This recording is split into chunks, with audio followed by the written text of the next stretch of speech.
friends, we are gathered here today to witness an abominable roasting. Today's selection of books are mainly just like TikTok viral books that I actually really liked and thought were mostly worth the hype. This is not an exhaustive list of my soul-crushing, these books made me who I am books, but these are still some of my favorite books that I have read in the past 3 years. Unfortunately, they can't be bangers for everybody all of the time, so they were bangers for me, but on Goodreads, there is a large community of people who inherit the 1-star review category for a lot of these books. So I thought it could be fun to just look through those and react to them. Okay, we'll start off with something easy. Crescent City by Sarah J. Maas. Now, Crescent City wasn't a perfect book, but it came to me at the perfect time, and it was just the perfect escape for the time that I read it. I was working at Barnes & Noble, and every day I would come home and just be exhausted and my feet were hurting because I hadn't worked retail in a long time and I wasn't used to standing. So I would come home and read for hours and hours, and it was just wonderful to be in that place with all of these creatures. I didn't really like the mystery plot that went on. I honestly didn't even really like the romance so much. Although usually I read Sarah J. Maas for the romance, but the couple in Crescent City is probably one of my least favorite romances she's written, but it was just the vibes and the friendship. There was a friendship that was very core to the plot that I really liked seeing the flashbacks of. This book just has a special place in my heart for the time God blessed me with eyes and I abused them. Even if my tired brain did enjoy this, like one would enjoy a season of Real Housewives, I have too much self-respect to give it a higher rating. Is it self-respect or is it just that you hate fun? Because I used to be like this too. I would enjoy consuming a like not super literary book, and then at the end of it I would still give it like a 1 or a 2 star because I was like, oh, there were so many issues in this and it's not as good as Donna Tartt or one of these really prolific, wonderful literary fiction writers that I also really love. I've learned that rating systems are all in our heads, so like who decides what's 5 stars or not 5 stars. So if I have a good time, I'm having fun, whatever. I don't care if you are the best writer on the planet. I just care that you made me feel something and kept me tethered to this planet during that point of my life, and for that I am grateful. So you loved it. Don't lie to me. This was even worse than I remember it being. Smiley face. It took ages to get through, and I was about 650 pages in before I could actually see a plot starting to form. It only gets 1 star because of the otter, and I stand by that choice. Okay, the otter was very cute. There is a mail system where there are otters that like swim through the canals in the city and deliver your mail. I do think that was super, super cute. Yeah, 650 pages is a lot. I'm just a DNFer. Like if I don't like a book, I'm just gonna not finish it. I don't push myself to go all that way through it. I feel like there are a lot of people who start off with A Court of Thorns and Roses by Sarah J. Maas, and then they don't like that book, but then they keep going, and then they're surprised every single time because her books are formulaic's not necessarily the word, but they don't get much better than what you get in the beginning. Like if you're expecting her to be a Dostoevsky or an Ernest Hemingway, that's not what you go to Sarah J. Maas for. I don't go to SJM for the sentence structure and the beauty of the craft. I go to her because I want to have messy, hot fairy people doing infuriating things. It's like going to Love Island or one of those reality shows and being upset that it's not the bare level cinematography, you know? That's just my opinion, because for what it is, I think it worked really well. It is, I think, my favorite Sarah J. Maas book, and I'm not a hardcore Sarah J. Maas fan, but I am a Sarah J. Maas enjoyer. But I don't push myself to read her books when I'm not in the mood for it, because it's a very particular mood that I need to be in to enjoy those books.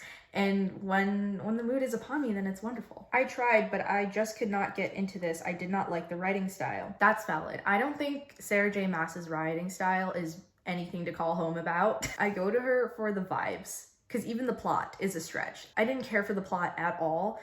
Like I said, it's a mystery. I didn't like the way that the mystery was resolved. There are 2 types of mysteries in this world. The first type is where the author leaves little breadcrumbs throughout the plot and makes the resolution something feasible, something that ideally you would not have put together on your own, but that when it comes together, you can look back and say, okay, yeah, that makes sense. I see how that should have been the answer, why that works. And the second type of mystery is where there's nary a breadcrumb in sight. Crows must have been swarming around because all the breadcrumbs are gone. They were never there. And you get to the resolution and it's just something out of left field and you're like, okay, it feels like you cheated. Like, it's not fair. Like, how, if I didn't know that this type of magic existed, so how would I have ever feasibly come to this conclusion? Like, I don't want to be able to figure out your mystery, but I want it to be such that I could have, if I were a better sleuth, or upon the reread, I could find the details that made up that resolution. And I have yet to find a mystery book that does the latter. Which is why I don't like mysteries. Every single mystery that I've ever read, I feel cheated, and maybe I've just read not stellar mystery novels, and Crescent City definitely falls within that category where the mystery, I hated the resolution, but I didn't go to the book for the mystery. I went to the book for the vibes. So if vibes cannot sustain you, if you need meat and potatoes, you need mystery, you need characterization, you need a phenomenal plot, this is not the restaurant for you. Damn, they really do just be publishing anything these days. All right, we'll move on from Crescent City now. Let's go to Conversations with Friends. Now, Conversations with Friends is one of the books that made me. This book has my soul in it. I read this book and I came out of it feeling like Sally Rooney had crawled inside of my skin, read my deepest thoughts, and put them on paper, published it for the world to see, and it left me feeling bruised and naked in the best way possible. I love this book with my whole chest, and I'm scared because I know a lot of people don't like this book. This is my favorite Sally Rooney novel. I've read all of her books. No, I have not. I read 3 out of 4 of her books because she just came out with Intermezzo like a month ago, so I haven't read Intermezzo yet, but I have read Normal People, Conversations with Friends, and Beautiful World, Where Are You? I liked Normal People, but I loved Conversations with Friends, and Beautiful World, Where Are You? I don't like to talk about. That was my least favorite novel by her. I will take no notes on this book. This book is perfect. I'm so scared. The first one, I'd rather have a conversation with the wall. No. I'm also convinced that people who don't like Sally Rooney are just like mentally healthy in a way that I never will be. The girls that get it, and the girls that don't have healthy neurological pathways. Nope, not my kind of book. Bored by the style, and the writing style didn't do it for me either. I get it. Not a fast-paced book. If you're not familiar with Conversations with Friends, it is a quiet novel, as Sally Rooney novels usually are. It is about 4 characters. 2 are college best friends, and the other 2 are a married man and woman. And the 2 girls both start dating the married couple, like individually. Like, one girl is dating the husband, and the other girl is kind of dating the wife. It's just about their messy entanglement, miscommunications, the feelings. It's mainly about the girl who's dating the husband. Like, that's our point of view character that we follow. Her name is Frances, and I just love this book. I love the way that it looks at relationships that aren't perfect. I wouldn't call it a toxic relationship, but I wouldn't call it a healthy one by any means either. I think that's more relatable than relationships that are portrayed on either side of the spectrum as extremes, because a lot of people's relationships aren't like super toxic or super healthy. They're like somewhere in that weird middle space, and I thought it just depicted that so beautifully. And Sally Rooney is just a master at being able to describe the most mundane or small things in life in a way that is just so captivating. I get how it can be boring for some people, but for me, never that. This is truly horrible. A bunch of horrible people do horrible things to each other and talk about it. It's maybe a tenth as clever as it thinks it is. Few books have ever made me as angry as this one. I've read The Sellout. The blurb says you can read this as either a romantic comedy or a feminist text. It is neither. Interesting. I did not know the blurb said that. I did not read it as either of those things. I didn't find it very comedic. I guess Sally Rooney always kind of has a little bit of feminist themes in her work, but to me, as weird as it sounds, if you have read this novel, I read it as a romance, which I don't know what that says about me, but to me, it's a romance. This book used so many words to say nothing. Yeah, that is a criticism that Sally Rooney gets a lot, is that her work can be kind of pretentious sometimes. I can see that. Some of her arguments, her philosophical arguments, are just right over there, but they're not a big portion of the book, you know? You can still have a great time without them. This was a nightmare, and Frances is the most annoying main character to ever exist. Wow, okay. Frances reminds me a lot of myself, so that I'm the problem here. Like I said, the girls who get it, just get it. That awkward moment when something is boring and disgusting at the same time. Oh, Oh no. I think you do have to look past the fact that the love interest is a married man to be able to enjoy this book. Not even look past it, but I guess just look at it in a different way. Because everybody is aware. I guess not at first. All right, they are cheating.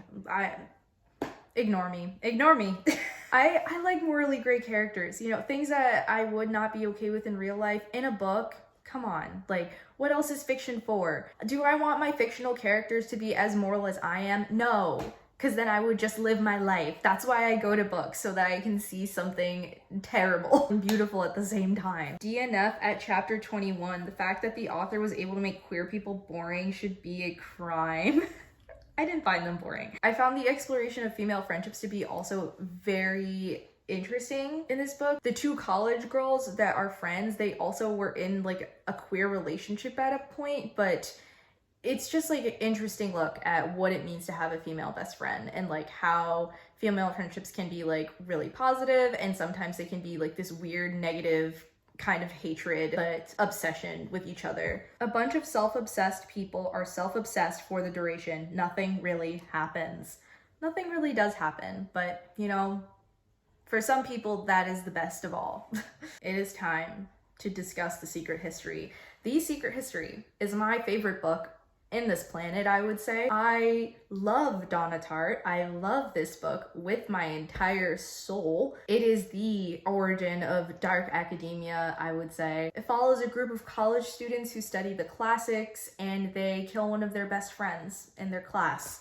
And just the effects of the murder on all of their psyches. It's very Dostoevskian in the ideas of like crime and punishment, what happens after you do something like that. But mainly I love this book for the vibes. That's a pattern. That's a pattern with some of the books that I love the most. To be honest, if I wanted the thoughts of a bunch of classist elitists who know dead classic languages, I'd just have dinner with my family. Your family sounds fun. They are very elitist and they're kind of insufferable snobs, but that's a little bit of the point. It is a bit of a satirical novel critiquing academia, but doing it in lovely style. Everyone in this book should have died. I think it would have had the same effect if they died or if they didn't, but okay, they're terrible people. I like reading about terrible people. DNF at 38%, definitely not for me. It has a beautiful aesthetic, but it's beyond boring. I just hard disagree. Hard disagree. Donna Tartt is one of those authors for me, kind of like Sally Rooney, who she can talk about anything and it is automatically interesting to me. Like, please, let me get the book. This has just become a defensive argument as to why these people are wrong. Okay, here's an excerpt. Camilla was limp in Henry's arms, her head thrown back like a dead girl's, and the curve of her throat beautiful and lifeless. The hem of her dress fluttered abstractly in the breeze. Henry's trousers were spattered with drops the size of quarters, too red to be blood, as if he'd had some paintbrush slung at him. In the overwhelming stillness between our echoless footsteps, the pulse sang thin and fast in my ears. Like, come on. Okay, if that was boring to you, don't read this book. When I say I go to Sarah J. Maas, not for the craft, not for the structure or the sentences or anything literary, this is the opposite. When I want lovely craft, I want somebody who just knows so uniquely how to describe the sensations of what it is like to be alive. Donna Tartt is the epitome of when somebody asks you, explain this thing as if you were telling an alien who's never been on Earth what this feels like. She can do that. She just knows how to observe the most minute details and strange things that everybody experiences, but that you don't really take in, you don't notice. The way that she describes things is just so elegant and beautiful, and it makes me want to cry all the time. All the time. I don't know. If that doesn't convince you, I don't know what will. She's perfect. She's actually perfect. DNF at 55% because I can't keep doing this to myself. I'm very disappointed with this. I had high expectations for intrigue, dark academia vibes, mystery, and thrill. None was delivered. None was delivered? How? Okay, I'm sorry it's a favorite of yours. Yeah, please be sorry. Which I know is the case for many, but I just don't see the point of this drag, boring and slow torture. Like, we know what's going to happen from the very first page, and nothing from there on is a surprise or even a little bit interesting to keep me going. I hard disagree. So in the first page, we are straight up told that this group of friends murders their friend Bunny. Like, we know who did it, we know who who they did it to, we know where they did it and how they did it from page 1. And I think that's a brilliant craft decision. There's this Donna Tartt interview, and she's talking about how suspense is not a bomb going off in the middle of a scene. Suspense is having a bomb under the table where the audience can see it, but none of the characters on the stage know the bomb is there. And you're just sitting there waiting for something to happen, waiting for it to go off, knowing that we have this information and we're just kind of internally screaming like, get out of there, you know? Just because she tells you on the first page doesn't make it any less suspenseful. It makes it more suspenseful because you know it's coming up, but you're just like, how is this going to happen? And not everybody can pull that off, but she pulls it off so beautifully, so perfectly, and I will take no criticism about it. Case closed. Apparently Bunny's body isn't the only thing that falls off a cliff at the halfway point. Okay, I'll give it to you that was a good roast. I do like the first half better, so I do understand where you come from, but the second half isn't bad. It's still fantastic, beautiful, perfect, amazing. I'm DNFing at 38% because I'm so bored I want to die, and the idea of reading this is making me not want to read books ever again. Bye. That's actually kind of funny because this is the book that made me want to write my own book. After I read this, I started drafting my first novel, so opposite feelings.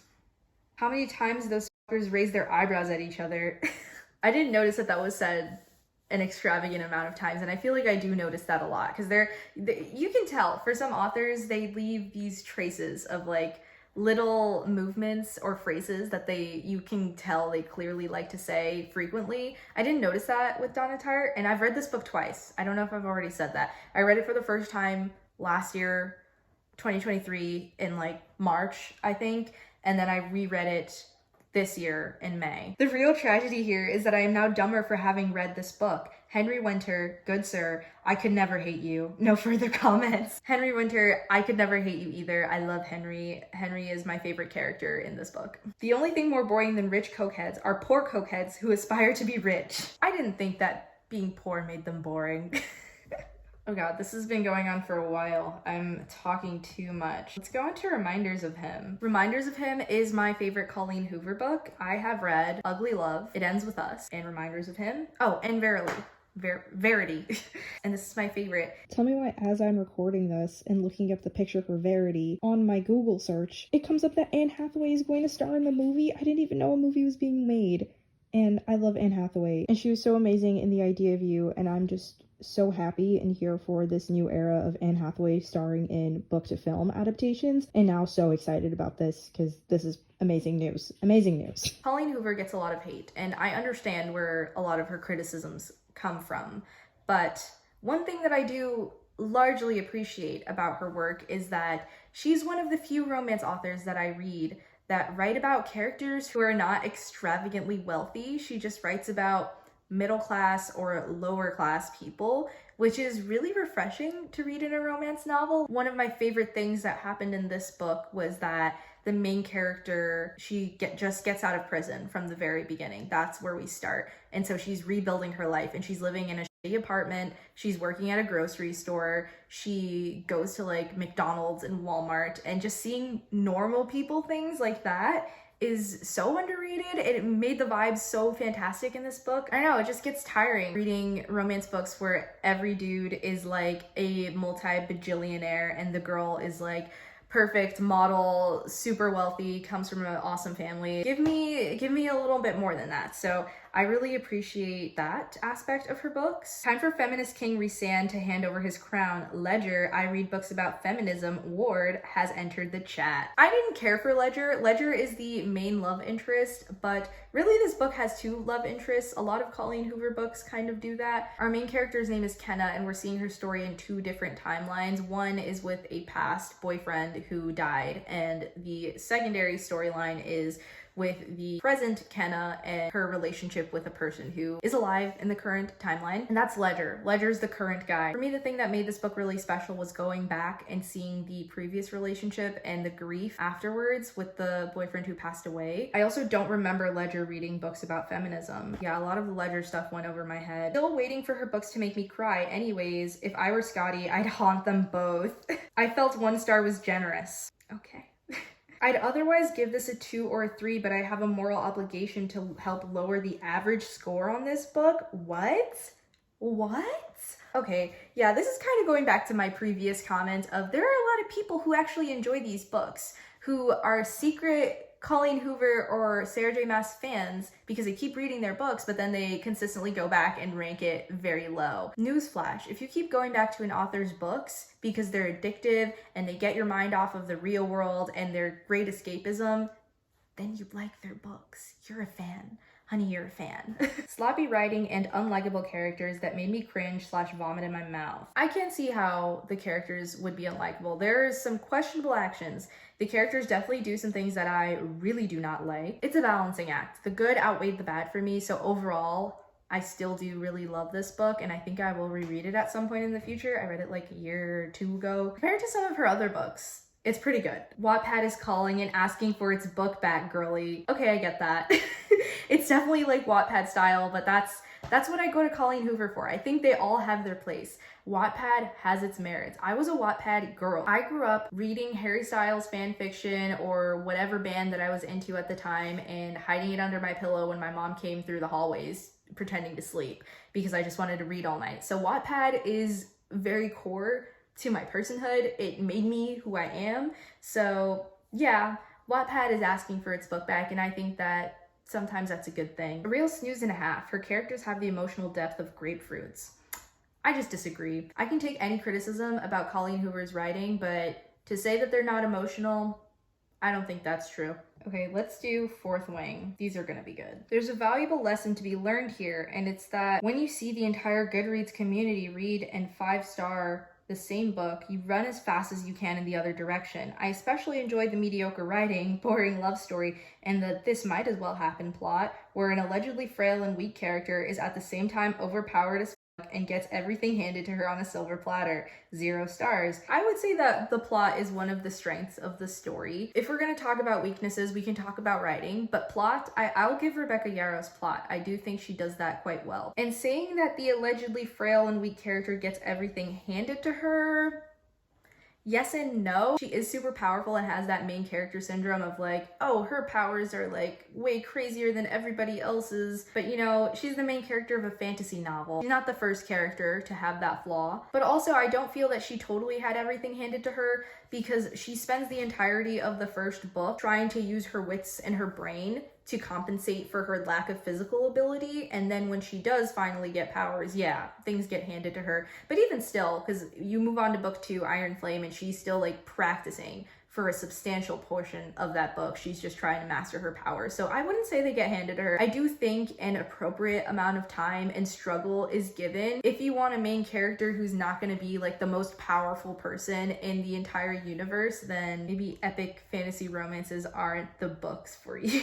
Xaden wears skinny jeans. Now that's not canon.